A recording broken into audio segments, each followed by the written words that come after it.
Alright there geezers, Jules here from FGS, home of the Future Game Show, or should that be Fools from the FG Jest Show?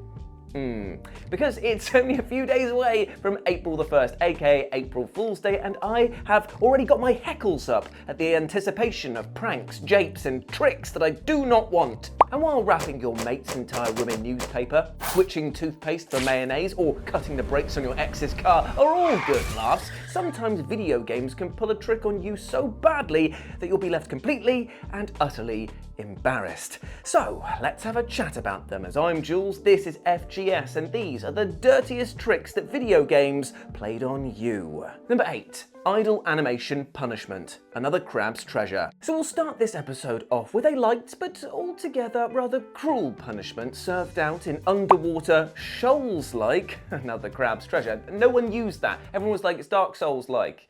Shoals-like is funny, right?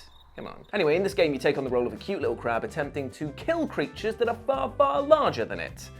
However, as you'd expect from a game in this genre, the battles are relentless and often very challenging, to the point that careful management of your healing items is an absolute must. Luckily for you though, you can stash a fair few hearts to keep your health pool topped up.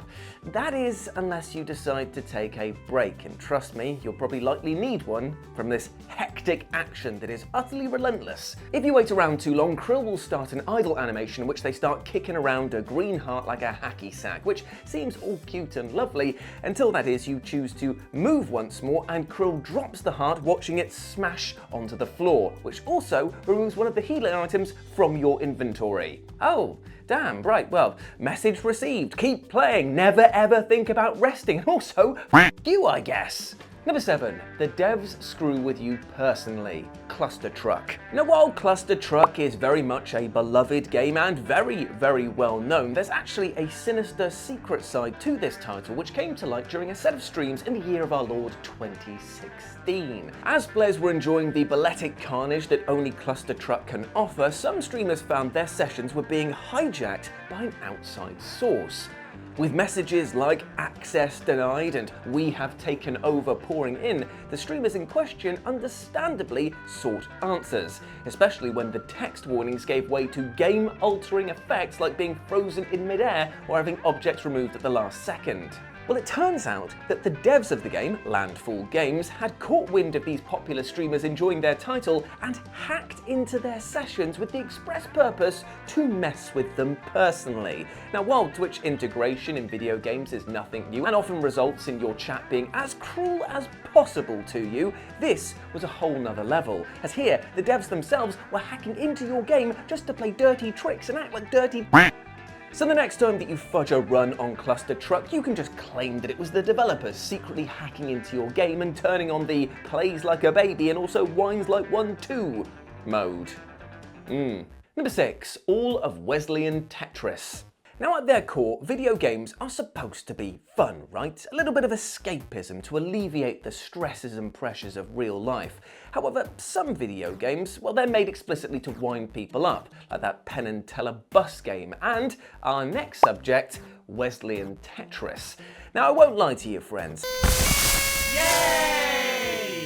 Tetris for me is stressful enough as it is, as having to stack blocks at speed forces my reptile brain to overload and I end up getting all sweaty and just messing up entirely. So to have to do that with the creator of the game verbally abusing you and playing fart noises while you drop blocks is, well, absolutely infuriating. Oh my god, that's the best. Oh my god, that's the best move I've ever.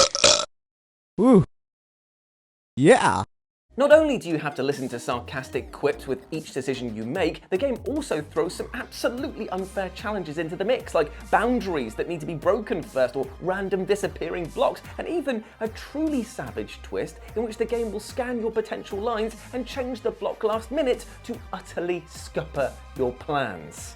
Now, admittedly, going into this type of game looking for fairness is a fool's errand, but the length that this game goes to in order to make you rage is completely and utterly surgical. Avoid this game if you have a short temper. Trust me on that one. Number 5. FromSoftware being a constant Now, it's impossible to talk about dirty tricks in video games without talking about the perennial penises that are the devs at FromSoftware, as you only need to glance over at any of the Souls series to see examples of where players were tricked by dirty apes coming back to life, tricked by doors to nowhere, and of course tricked by certain useless items being sold as carrying some significance. Yet you know what? The devs have actually been pulling the rug on players years before Demon's Souls was even a twinkle in their eye, and this reached a horrifying singularity during its run with the Kingsfield series. If you thought that being backstabbed by an unseen enemy was bad, well, that's nothing compared to, I don't know, falling through the floor in the opening minutes of Kingsfield 4 just because you fancy picking up a glowing healing item. Oh yeah, fool me, I'm the idiot. Or how about the original Kingsfield 1, or Kingsfield 2 if you want to be Iron Pineapple about it, which I do, by the way. Love that guy. Because here it starts you out facing a body of water, implying that you can swim through it. But nope, you sink like a stone that is weighed down with added depression. These games are exercises in how to abuse a player base, and when you add in the awkward controls, the obtuse puzzles, and the tougher than iron enemies, you've got a game series that challenges you to beat it before then pulling down your trousers and pointing at laughing at all the shrinkled wrinkliness that is now exposed. Number 4, Dan Denied, Street Fighter X Tekken. Honestly, I know that mentioning the name Street Fighter and / or Tekken should automatically bar any following entry to a deep cut episode because, hell, even your nan knows about these games and that they probably even know about the timing of Garl's sonic boom for how pervasive Street Fighter is in the collective canon. But still, when put together, Street Fighter X, or Cross if you want to be like that, Tekken, became a weird attic family that very few seem to want to talk about. And it's a real shame because outside of its, admittedly wonky gem mechanic, this game kicked literal ass, offering up a beefy dream roster and some utterly manic graphics that fused the worlds together beautifully. However, it was this roster especially that was the centre of an utter troll job by Yoshinori Ono, who made it a personal mission to wind up the fan base by introducing a popularity poll to let the audience voice who they wanted to see in Street Fighter X Tekken, and Ono included Dan Hibiki as one of the choices. Now Dan, as we all know, is a firm fan favourite simply because he's utterly terrible at his job as a fighter. I mean, his Hadoukens carry the impact of a light sneeze, his technique looks utterly painful, and the man gives off an energy that is kind of like a hyped up fella at a house party who insists that he's the biggest drinker at the lot and then just like pukes after 2 lager shandies. So obviously he shot ahead in the polls, and while the dev team did state that this wasn't an official poll and wouldn't guarantee inclusion, Dan continued to dominate. As the deadline approached, Ono made good on his surname and said, "Oh no, whoops, sorry, looks like I switched Dan for the company mascots Tora and Kuro. How did that happen? Oh geez, what silly idiot I am." And I'm being serious, they legit switched Dan out at the last minute and made these 2 tiny cats the PS3 exclusive characters instead, hijacking his popularity and presenting a giant middle finger to the fan base. And we asked, while it was a rather humorous bait and switch, to deny your fans a slice of Dan? Well, that's a dirty, rotten trick. Number 3, press Q for the antidote, Project Zomboid. Now, it goes without saying that Project Zomboid is big business, becoming an overnight sensation thanks to its hyper-granular approach to, sheer and utter pain. Honestly, there are so many ways to fail in this game, even right out of the gate, what with your random character traits often being the ones that scupper your chances of survival instantly. However, if you thought that rolling a conspicuous, agoraphobic, thin-skinned, out-of-shape illiterate was bad, get those arrows out of my face, Mark, stop them pointing at me. What are you doing, mate? Come on, man, you jerk. Then you've clearly forgotten the horrendous trick that the devs pulled on you right out of the gate when it came to their sagely advice on how to heal yourself. Now, you see, throughout the tutorial, the game offers legitimately helpful advice on how to move around, scavenge, and also introduces the line of sight mechanic, which hides your enemies in your blind spots. Yet, at the end of the tutorial, the game then instructs you to press Q to take an all-curing antidote, which, when pressed, results in your survivor yelling out at the top of their lungs, which then attracts a horde of nearby zombies. Oh, you beautiful Indie Stone, you've strung me up like a kipper and shoved a pie right in my pants. Well done you, I hope you feel proud of yourself with this one. Well, at least it gave you an indication of what this game was actually going to be like. An exercise in absolute suffering. Great game though. Number 2, marketing spin to tailspin. Various games. And now we turn our heads and aching mid-30s necks. Seriously, guys, when's it going to get better? It's not! Oh god, I better just keep looking after you. Over at the world of video game marketing. But the camera's over here, so let me just turn back again. Now, to be clear, generating hype in the current oversaturation of the video game industry is an increasingly necessary thing to do. Otherwise, even the best titles stand a chance of slipping below the surface. Therefore, developers and publishers usually reach out to specific wings of marketing to find their angle and hit that mother hard.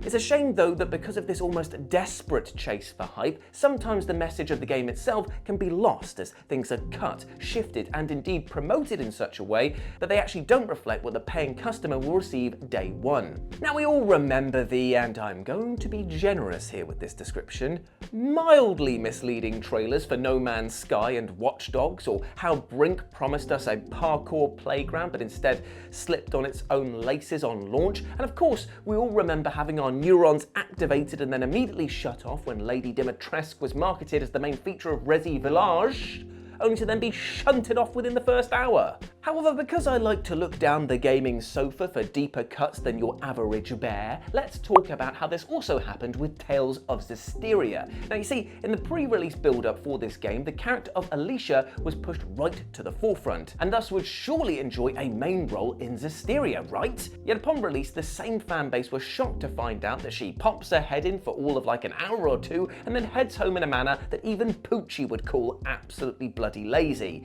To say that the audience was unhappy was a bit of an understatement, and they lit up message boards accusing the devs of misleading them on purpose and using this character to sell a game despite her not being in it.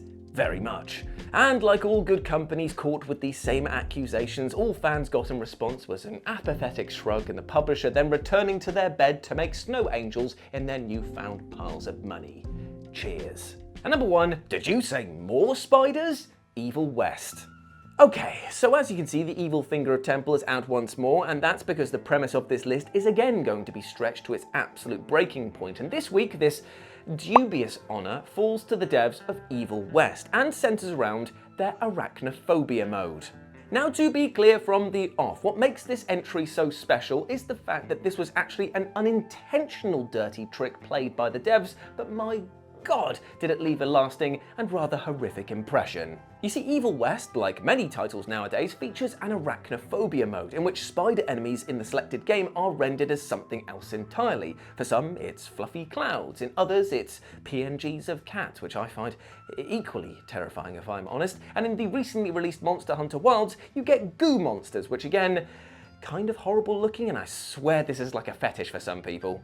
Yet, thanks to a bug that the devs weren't aware of, anyone who turned arachnophobia mode on in Evil West and then off again found that the spiders weren't just back, they were back with goddamn vengeance. Any area which spiders could populate was absolutely jam-packed with crawlers, likely to send people already sitting on the fence into a full arachnophobic meltdown. So yeah, even though it was an oversight on the devs' part, and they probably did not intend for this to be as it was, what a horrible and likely scarring event for anyone playing this game looking to not get scared by spiders. Oof. And there we go, my friends. Those were the dirtiest tricks that video games played on you. I hope that you enjoyed that, and let me know what you thought about it down in the comment section below. And if you want to chat to me in the meantime, you can go follow me over on Blue Sky, where I'm at RetroJ, but the O is a 0. You can follow my lovely editor over on his social medias here as well. But before I go, I want to say one thing. I'm not going to pull a dirty trick on you and say that you suck or you smell or that your shirt that you're wearing isn't very nice. It is actually quite form-fitting. Love that for you, my friend. Instead, I'm going to boost you up and say, hey, tricks, get out of here. Treats, that's what we're all about. So treat yourself well, my friend, with love and respect, because you deserve the bloody best, all right? And do not let anything or anyone else tell you otherwise. I know I bang on about it because it is bloody important. Go out there with love in your heart for yourself, and that will spread out to your neighbours. It will make the world a better place. But it starts with you being kind to yourself. As always, I've been Jules. You have been awesome. Never forget that. I'll speak to you soon. Bye.